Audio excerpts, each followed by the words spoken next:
Antes de comenzar no olvides suscribirte, darle like y comentar. Puedes seguirme en mis redes sociales para proponerme nuevas historias y apoyarme, enlaces en la descripción. Cazadores de sombras. Renacimiento. El Señor de las Sombras. De Cassandra Clare. Capítulo 11. Desde un trono negro. Kit se hallaba sentado en la escalera del instituto, mirando al mar. Había sido un día largo e incómodo. Las cosas estaban más tensas que nunca entre los centuriones y los habitantes del instituto, aunque, por suerte, los centuriones no sabían el porqué. Diana había hecho un heroico esfuerzo para dar clase, como si todo fuera normal. Nadie podía concentrarse. Por una vez, Kit, a pesar de estar completamente pez en la comparación de varios alfabetos seráficos, no era el más distraído de la clase. Pero la intención de esas clases era mantener las apariencias delante de los centuriones, así que siguieron con ellas. Las cosas no fueron mucho mejor durante la cena. Después de un día largo y húmedo en el que no habían encontrado nada, los centuriones estaban picajosos. Tampoco ayudó que, al parecer, John Cartwright hubiera tenido algún tipo de rabieta y se hubiera largado, sin que aún supieran a dónde. A juzgar por los apretados labios de Sarah, había discutido con ella, aunque Kit solo podía imaginar el porqué. Supuso que podría haber sido sobre la decencia de encerrar a los brujos o de llevar a las hadas a cámaras de tortura. Diego y Ryan hicieron todo lo que estuvo en su mano para iniciar conversaciones animadas, pero fracasaron. Libby estuvo mirando a Diego durante la mayor parte de la comida, seguramente mientras pensaba en su plan de usarlo a él para detener a Sarah, pero era evidente que lo estaba poniendo nervioso. Por 2 veces trató de cortar su bistec con la cuchara. Para empeorar las cosas, Drew y Tabby dieron la impresión de captar las tensas vibraciones de la sala y se pasaron el rato acribillando a Diana con preguntas sobre cuándo Julian y los otros volverían de su misión. Cuando acabaron, Kit se escabulló agradecido, evitando lavar los platos, y se buscó un rincón tranquilo bajo el porche delantero de la casa. El viento que soplaba del desierto era fresco y especiado, y el océano relucía bajo las estrellas, un manto de un negro profundo que acababa en una sucesión de olas blancas. Por enésima vez, Kit se preguntó qué lo retenía allí. Aunque parecía tonto desaparecer solo porque en la cena las conversaciones eran incómodas, se le había recordado con brusquedad en el último día que los problemas de los Blackthorn no eran los suyos, y que con toda probabilidad nunca lo serían. Una cosa era ser hijo de Johnny Rourke, otra del todo diferente era ser un gerondel. Se tocó el anillo de plata que llevaba en el dedo, frío contra la piel. No sabía que estabas aquí fuera. Era la voz de Ty, Kit lo supo antes de mirarlo. El otro chico había aparecido desde el otro lado de la casa y lo miraba con curiosidad. Ty tenía algo alrededor del cuello, pero no eran los auriculares de siempre. Cuando subió la escalera, una fina silueta en vaqueros oscuros y jersey, Kit se dio cuenta de que la cosa tenía ojos. Apretó la espalda contra la pared. ¿Es un hurón? Es salvaje, contestó Tai, mientras se apoyaba en la barandilla del porche. Los hurones están domesticados, así que técnicamente es una comadreja, aunque si estuviera domesticado, sería un hurón. Kit miró al animal. Este le devolvió la mirada parpadeando y agitó las patitas. ¡Guau! Exclamó Kit, y lo decía en serio. La comadreja bajó corriendo por el brazo de Tai y saltó a la barandilla, luego desapareció en la oscuridad. Los hurones son muy buenas mascotas, explicó Tai.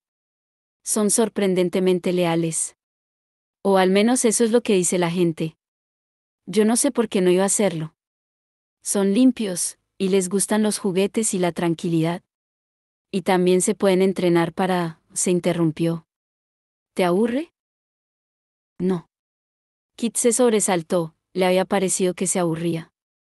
Estaba disfrutando del sonido de la voz de Tai, animado y amable. ¿Por qué? Julian dice que a veces a la gente no le interesa saber tanto sobre los temas como a mí, explicó Tai. Así que lo pregunto. Supongo que eso le pasa a todo el mundo, repuso Kit.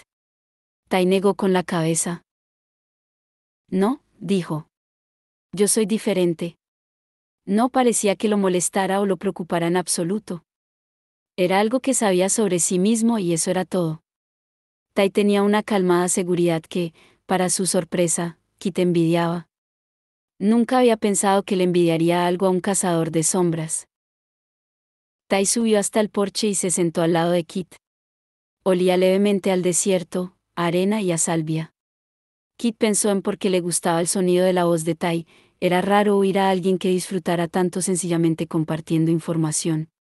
Supuso que también podría ser un mecanismo de defensa, con la molestia de los centuriones y la preocupación por Julian y los otros. Tai casi con seguridad se sentía muy tenso. ¿Por qué estás aquí fuera?, le preguntó Tai a Kit. ¿Estás pensando en volver a escaparte? No, no, contestó este. Y era cierto. Aunque, quizá, sí lo pensaba un poco, pero mirar a Tai lo hizo no querer pensar en eso. Lo hizo querer descubrir un misterio que pudiera ofrecerle a Tai para que lo resolviera, del mismo modo que se le puede ofrecer a alguien querido una caja de bombones. Ojalá pudiéramos hacerlo todos, dijo Tai con una franqueza enternecedora. Nos ha costado mucho tiempo sentirnos seguros aquí, después de la Guerra Oscura. Y ahora parece que el instituto vuelve a estar lleno de enemigos. ¿Te refieres a los centuriones? No, no me gusta tenerlos a todos aquí, reconoció Tai. En general, no me gusta cuando hay mucha gente. Cuando todos hablan al mismo tiempo y hacen ruido.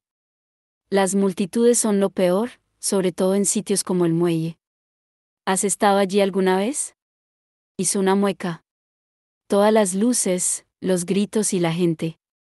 Es como cristales rotos dentro de mi cabeza. ¿Y luchar?, preguntó Kit. Batallas, matar demonios, debe ser bastante ruidoso. Tai negó con la cabeza. Luchar es diferente. Luchar es lo que hacemos los cazadores de sombras. Luchar está en mi cuerpo, no en mi mente. Mientras pueda llevar los auriculares.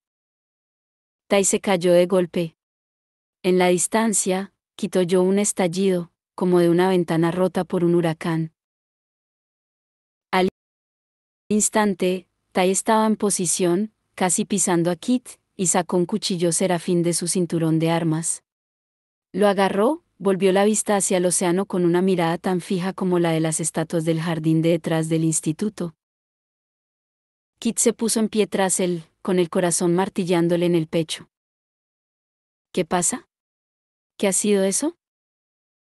Las salvaguardas, las que pusieron los centuriones, suenan así cuando se rompen, explicó Tai. Viene algo. Algo peligroso. Creía que habías dicho que el instituto era un lugar seguro. Normalmente lo es, repuso Tai, y alzó el cuchillo. Adriel, dijo, y la hoja comenzó a arder desde dentro. El resplandor iluminó la noche, y bajo esa luz, Kit vio que la carretera que llevaba al instituto estaba llena de formas que se movían. No eran humanas, era un montón de cosas oscuras, babosas, húmedas y ondulantes. También un hedor les llegó desde abajo, tan repugnante que casi hizo vomitar a Kit. Recordó haber estado una vez en Venice Beach y pasar ante el cuerpo medio putrefacto de una foca, con restos de algas marinas llenas de moscas. El hedor que subía desde la carretera era incluso peor que aquello. Sujeta esto, le pidió Tai a Kit, y un instante después este se dio cuenta de que Tai le había puesto en la mano su ardiente cuchillo serafín. Era como sujetar un cable de alta tensión. El cuchillo parecía palpitar y retorcerse, y Kit hizo lo que pudo para que no se le cayera. Nunca he cogido uno de estos, exclamó. Mi hermano siempre dice que hay que empezar por alguna parte. Tai había empuñado una daga que le colgaba del cinturón. Era corta y afilada, y parecía un arma mucho menos temible que el cuchillo Serafín. ¿Qué hermano?, se preguntó Kit, pero no tuvo la oportunidad de saberlo, oyó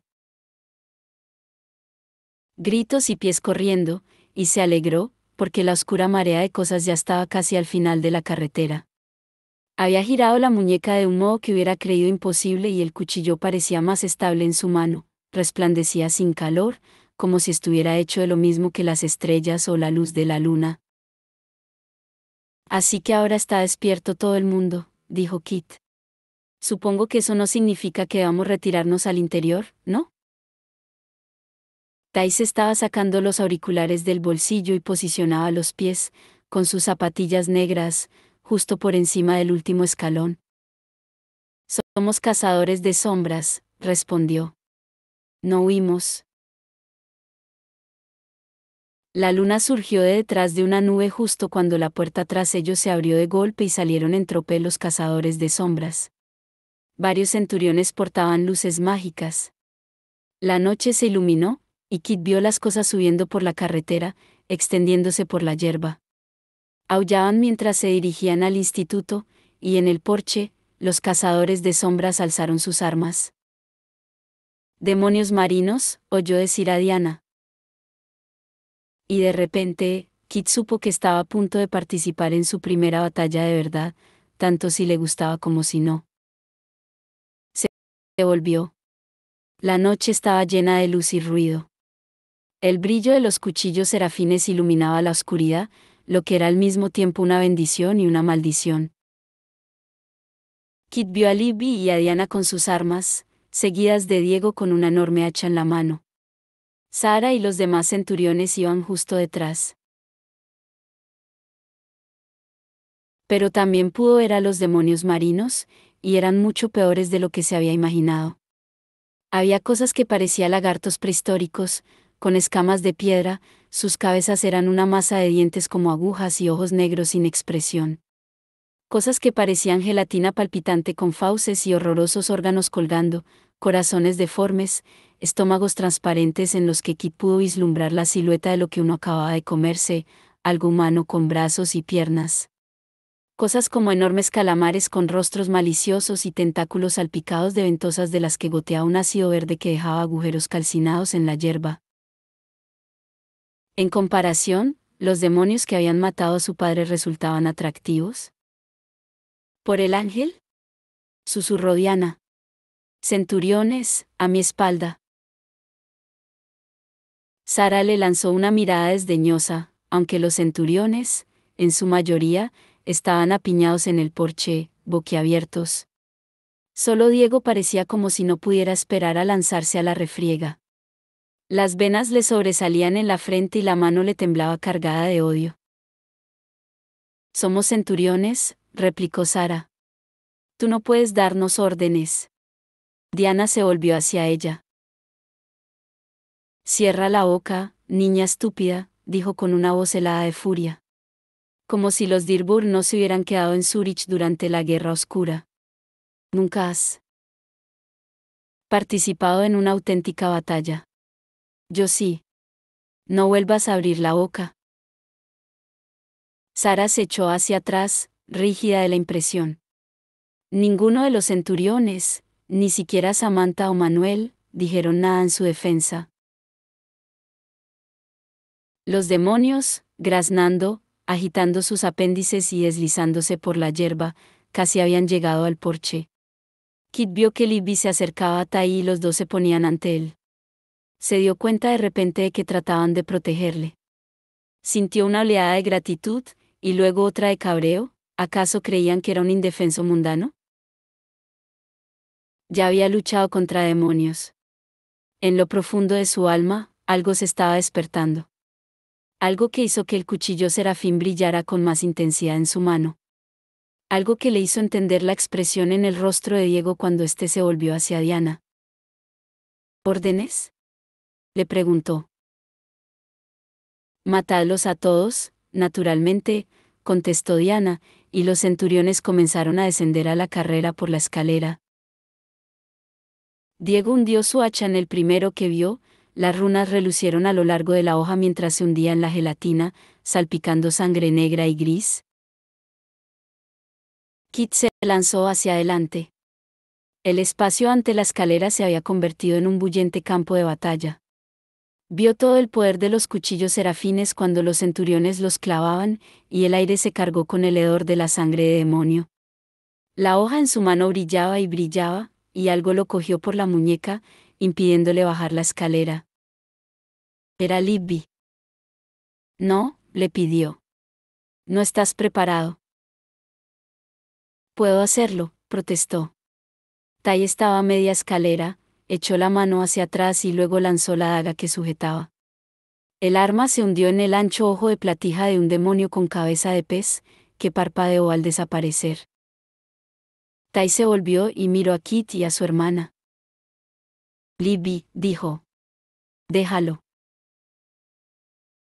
La puerta se abrió de nuevo y, para su sorpresa, Kit vio a Arthur Blackthorne, aún en vaqueros y con la bata encima, pero por fin se había puesto los zapatos. Una vieja espada deslucida le colgaba de la mano. Diana, que luchaba contra un demonio lagarto, alzó la mirada horrorizada. Arthur, no. Arthur jadeaba.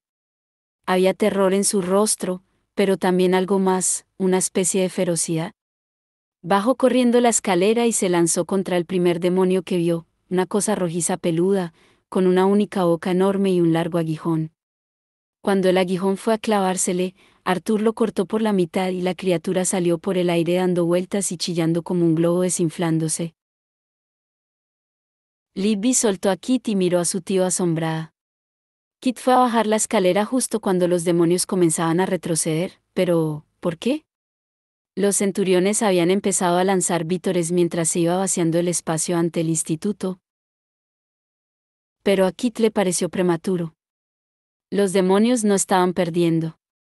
Tampoco ganando, pero era demasiado pronto para retirarse. Algo pasa, dijo, mirando a Libby y a Tai, ambos situados en la escalera junto a él. Algo no va bien. Una risa cortó el aire. Los demonios se quedaron inmóviles formando un semicírculo y bloqueando el camino hacia la carretera, pero sin avanzar. De en medio del semicírculo emergió una figura salida de una película de terror. Había sido un hombre. Aún conservaba la borrosa silueta de una forma humana, pero su piel era del verde grisáceo del vientre de un pez, y andaba de una forma extraña porque la mayor parte de un brazo y el costado había sido devorada. Los harapos de su camisa mostraban los huesos blancos de las costillas, limpios de carne, y la piel reseca y gris alrededor de las terribles heridas. Casi no le quedaba pelo, pero los restos eran de un color blanco sucio. Tenía el rostro hinchado y empapado, los ojos se le habían vuelto lechosos, blanqueados por el agua de mar. Sonrió con una boca que casi carecía de labios. En la mano llevaba un saco, con la tela oscura completamente mojada. Cazadores de sombras, dijo. Os he echado de menos. Era Malcolm Fade. En el silencio que siguió al desenmascaramiento del campeón Nocelli, Julian podía oír su propio corazón golpeándole dentro del pecho. Notó el ardor de su runa para Bataille, un dolor claro y abrasador, el dolor de Emma. Quiso ir con ella. Emma estaba inmóvil como un caballero en un cuadro, con la cabeza inclinada y la espada a su lado, el traje salpicado de sangre, el cabello suelto en parte flotándole alrededor del rostro. La vio mover los labios y supo lo que estaba diciendo, incluso sin oírla. Lo desgarró con recuerdos de la Emma que había conocido lo que parecía miles de años atrás, una niña tendiendo los brazos a su padre para que éste la cogiera. ¿Papá? El rey rió. Cortale el cuello, muchacha, dijo. ¿O es que no puedes matar a tu propio padre? ¿Padre? Repitió Cristina. ¿A qué se refiere? Ese es John Carstairs, contestó Mark. El padre de Emma.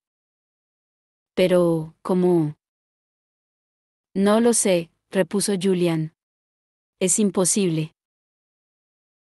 Emma cayó de rodillas mientras envainaba Cortana. Bajo la luz de la luna, su padre y ella eran solo sombras. Ella se inclinó sobre él. El rey comenzó a reír, el inquietante rostro abierto por una gran sonrisa, y la corte rió con él, aullidos de alegría estallando alrededor. Nadie prestaba atención a los tres cazadores de sombras en el centro del claro. Julian quería ir junto a Emma. Lo quería desesperadamente. Pero era alguien que estaba acostumbrado a no hacer, o a no conseguir, lo que quería. Se volvió hacia Mark y Cristina. Ve con ella, le dijo a Cristina. Ella lo miró sorprendida. Ve con él, le dijo a Mark, y éste asintió y se metió entre la gente, una sombra entre las sombras. Cristina también se fue, pero en el sentido opuesto. Los cortesanos seguían riendo, y el volumen de su hilaridad iba aumentando, llenando la noche.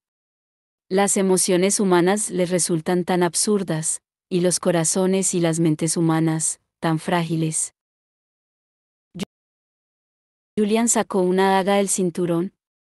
No un cuchillo serafín, ni siquiera una con runas, sino de frío hierro, bien adaptada a su mano. Los príncipes, mezclados con los caballeros, miraban hacia el pabellón, riendo. Julian solo tuvo que dar unos pasos para llegar a ellos y rodear al príncipe Erek desde la espalda con el brazo y ponerle la daga en el cuello. El primer pensamiento de Kit fue, por eso no han podido encontrar el cadáver de Malcolm. El segundo fue un recuerdo. El brujo supremo había sido un habitual del mercado de sombras, y tenía una buena relación con el padre de Kit, aunque más tarde el chico se enteró de que no solo eran simples conocidos, sino que además fueron cómplices. El animado brujo de ojos lila era popular en el mercado, a veces le había dado a Kit interesantes caramelos que, según afirmaba él, procedían de lejanos lugares a los que había viajado. A Kit le resultó extraño descubrir que el simpático brujo que conocía era un asesino. Aún le resultaba más extraño, en ese momento, ver en lo que se había convertido Malcolm. El brujo avanzó, desprovisto de toda su antigua gracia, casi arrastrando los pies sobre la hierba. Los cazadores de sombras se pusieron en formación, como una legión romana. Formaron una línea ante Malcolm, hombro, con las armas desenvainadas. Arthur fue el único que permaneció solo. Miró a Malcolm fijamente, moviendo la boca. La hierba ante ellos estaba quemada y gris por la sangre de los demonios. Malcolm sonrió despectivo, lo mejor que pudo hacerlo con su destrozado rostro. Arthur, dijo, mirando al hombre con el batín ensangrentado. Debes de echarme de menos. No parece que te vaya muy bien sin tu medicación. No lo parece en absoluto. Arthur se apoyó contra la pared del instituto. Se alzó un murmullo entre los centuriones, que cesó al hablar Diana. Malcolm, espetó, y considerando la situación, sonaba extraordinariamente tranquila. ¿Qué quieres? Este se detuvo cerca de los centuriones, pero no lo suficiente para que lo alcanzaran. ¿Os habéis divertido buscando mi cuerpo, centuriones? Han sido como unas vacaciones para vosotros, chapoteando todo el día en vuestro barco invisible, sin saber ni lo que estabais buscando ni cómo encontrarlo. Pero, claro, nunca os han importado mucho los brujos, ¿no es así? Silencio, basura, soltó Sara, vibrando como un cable eléctrico. Tú. Divya le dio un codazo. Calla, le susurró. Deja que hable Diana. Malcolm, dijo Diana en el mismo tono frío. Las cosas ya no son como antes. Tenemos el poder de la clave a nuestro lado. Sabemos quién eres, y te encontraremos estés donde estés. Eres un tonto por haber venido aquí y mostrar tu mano. Mi mano, pareció pensar. ¿Y dónde está mi mano? Oh, claro.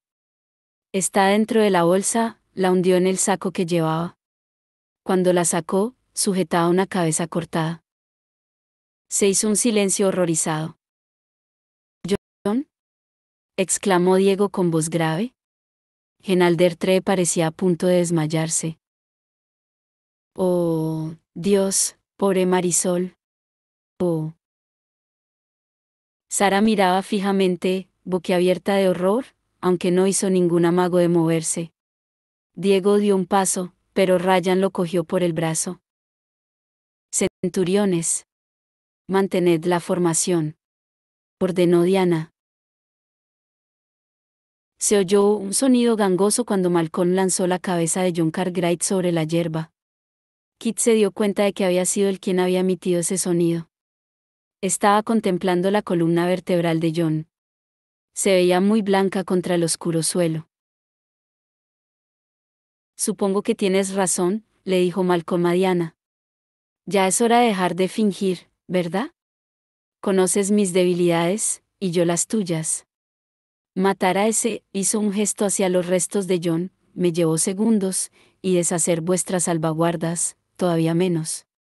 ¿Crees que tardaría mucho más en conseguir algo que realmente quiera?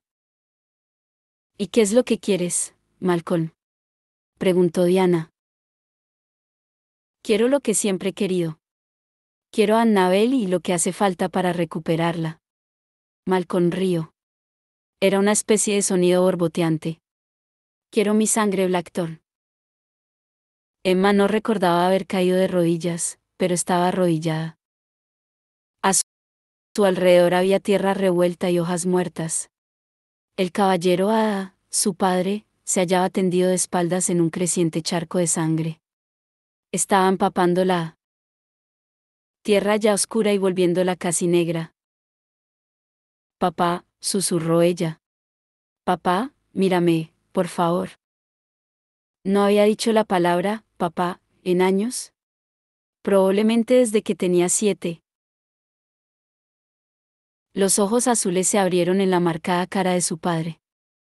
Era igual a como lo recordaba Emma, bigote rubio cuando se olvidaba afeitarse, arrugas amables alrededor de los ojos.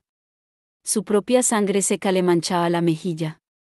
La miró con los ojos muy abiertos. El rey rió. Cortale el cuello, repitió. O no puedes matar a tu propio padre, muchacha. John Carstairs movió los labios, pero no salió ningún sonido. Volverás a ver el rostro de alguien que amabas si está muerto, había dicho el Puca. Pero Emma jamás se hubiera imaginado esto, jamás algo así. Cogió el brazo de su padre, cubierto por una armadura de cuero feérico. Me rindo, dijo, con el aliento entrecortado. Me rindo, pero ayudadlo. Se ha rendido, anunció el rey. La corte comenzó a reír. La risa se alzó alrededor de Emma, aunque ella casi ni la oía. Una voz en alguna parte de su cabeza le decía que eso no estaba bien, que había algo fundamentalmente erróneo ahí, pero la visión de su padre rugía en el interior de su cabeza como el sonido de una ola al romper. Fue a coger la estela. Después de todo, él seguía siendo un cazador de sombras. Pero dejó caer la mano, ningún Iratse funcionaría ahí. No voy a dejarte, dijo. Le zumbaba la cabeza. No te dejaré aquí. Le cogió el brazo con más fuerza, consciente de la mirada del rey sobre ella, la risa que la envolvía. ¿Me quedaré? Fue Arthur el que reaccionó. Se apartó con brusquedad de la pared y se lanzó hacia Li Bitai. Los agarró por el brazo y los empujó hacia la puerta del instituto. Ambos se resistieron, pero Arthur parecía ser sorprendentemente fuerte. Libby se volvió a medias y llamó a Kit. Arthur abrió la puerta de una patada y empujó a sus sobrinos al otro lado. Kit oyó a Libby gritar algo, y la puerta se cerró con fuerza tras ellos. Diana arqueó una ceja mirando a Malcolm. ¿Has dicho, sangre Blackthorn? Malcolm suspiró. Perros locos y hombres ingleses, dijo. Y a veces te encuentras con alguien que es las dos cosas. No soy capaz de imaginar que eso pueda funcionar. ¿Estás diciendo que puedes entrar en el instituto? Preguntó Diego. Estoy diciendo que no importa, contestó Malcolm. Preparé todo esto antes de que Emma me matara. Mi muerte, porque sí que estoy muerto, aunque no será por mucho tiempo.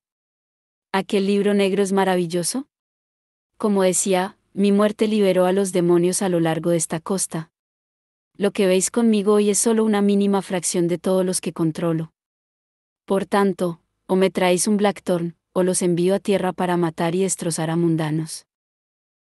Te lo impediremos, afirmó Diana. La clave te lo impedirá. Enviarán cazadores de sombras. No sois suficientes, replicó Malcolm con alegría. Había comenzado a ir de un lado al otro ante la pared de demonios marinos que babeaban a su espalda. Eso es lo mejor de la guerra oscura. No podéis detener a todos los demonios del Pacífico, no con los que sois en la actualidad. Oh, no estoy diciendo que no podáis ganar al final. Seguramente será así. Pero pensad en la cantidad de muertos que habrá antes de que eso ocurra. ¿Vale la pena tanta sangre por un mísero Blackthorn? No te vamos a dar a uno de los nuestros para que lo asesines, Faye, dijo Diana. Eso ya lo sabes. No hablas en nombre de la clave, Diana, replicó Malcolm. Y ellos no siempre hacen ascos a los sacrificios. Intentó sonreír. Un labio podrido se le partió y un fluido negro le cayó por la barbilla. Uno de tantos. Diana respiraba con fuerza, y los hombros le subían y le bajaban de furia. ¿Y entonces qué? Toda esa muerte y destrucción, ¿y qué vas a ganar? También habréis sufrido, contestó Malcolm. Y eso ya me basta, por ahora. Que los Blackthorn sufran. Recorrió con la mirada al grupo que tenía delante. ¿Dónde están Julian y Emma? ¿Y Mark? ¿Demasiado cobardes para enfrentarse a mí? Soltó una risita. Una pena.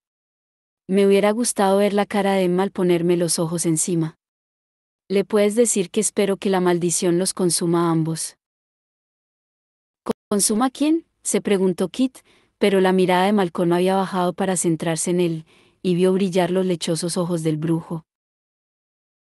Lamento lo de tu padre, Gerondel, dijo Malcolm. No se pudo evitar. Kit alzó a Adriel por encima de la cabeza. El cuchillo serafín estaba caliente bajo su mano y comenzaba a centellear, y lo rodeó con un resplandor que esperó que lo iluminara lo suficiente para que el brujo pudiera verlo escupir hacia él. La mirada de Malcolm se enfrió. Volvió de nuevo a Diana. Os doy hasta mañana por la noche para decidiros. Luego regresaré. Si no me dais a un Blackthorn, la costa será arrasada.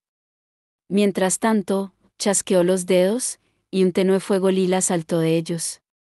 Divertíos un rato entreteniéndoos con mis amigos. Desapareció mientras los demonios se lanzaban hacia los centuriones.